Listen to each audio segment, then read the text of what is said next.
Hi everyone, welcome back to my new blog. তো সেদিন সকালে উঠে দেখছিলাম অনেক বেশি বৃষ্টি হচ্ছিল বাইরে। তো সচরাচর সবারই বৃষ্টি হলে খিচুড়ি খেতে ইচ্ছে করে, বাট আই ডোন্ট নো আমার কেন ভর্তা খেতে ইচ্ছে করছিল।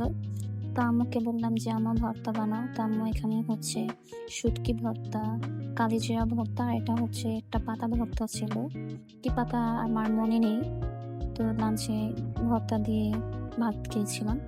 দেন আমি একটা প্রোটিন প্যাক দিচ্ছিলাম চুলে। ইদানিং আমার অনেক চুল পড়ছিল, যার কারণে আমি একটা বাসায় হেয়ার প্যাক বানিয়ে দিই। তো হেয়ার প্যাকটা কারো জানা থাকলে আমাকে কমেন্টস করে জানিও। আমি এই হেয়ার প্যাকটা 30 থেকে 40 মিনিট চুলে রেখে দেন হচ্ছে আমি শাওয়ার নিয়ে নিই। শাওয়ারের পরে তো আমার চুলগুলো মাশাল্লাহ মাশাল্লাহ অনেক বেশি সিল্কি অ্যান্ড সফট লাগছিল, অনেক শাইন করছিল। দেন এটা হচ্ছে তার পরের দিন আমি দুপুরের দিকে একটু জাম্বুরা ভর্তা খাচ্ছিলাম। তারপর সেদিন সারাদিন আমার তেমন কোনো ভিডিও নেওয়া হয়নি। এটা ছিল বিকেল দিকে একটু বারান্দায় গিয়ে দেখলাম আকাশটা অনেক সুন্দর লাগছিল। দেন সন্ধ্যায় বাবা পুরি নিয়ে আসলো, তো পুরি খাচ্ছিলাম। পুরি দিয়ে এই টকটা অনেক মজা লাগছিল খেতে। দেন সেদিন আমি দই বানানোর ট্রাই করি। এই ফার্স্ট টাইম আমি হচ্ছে বাসায় দই বানাই।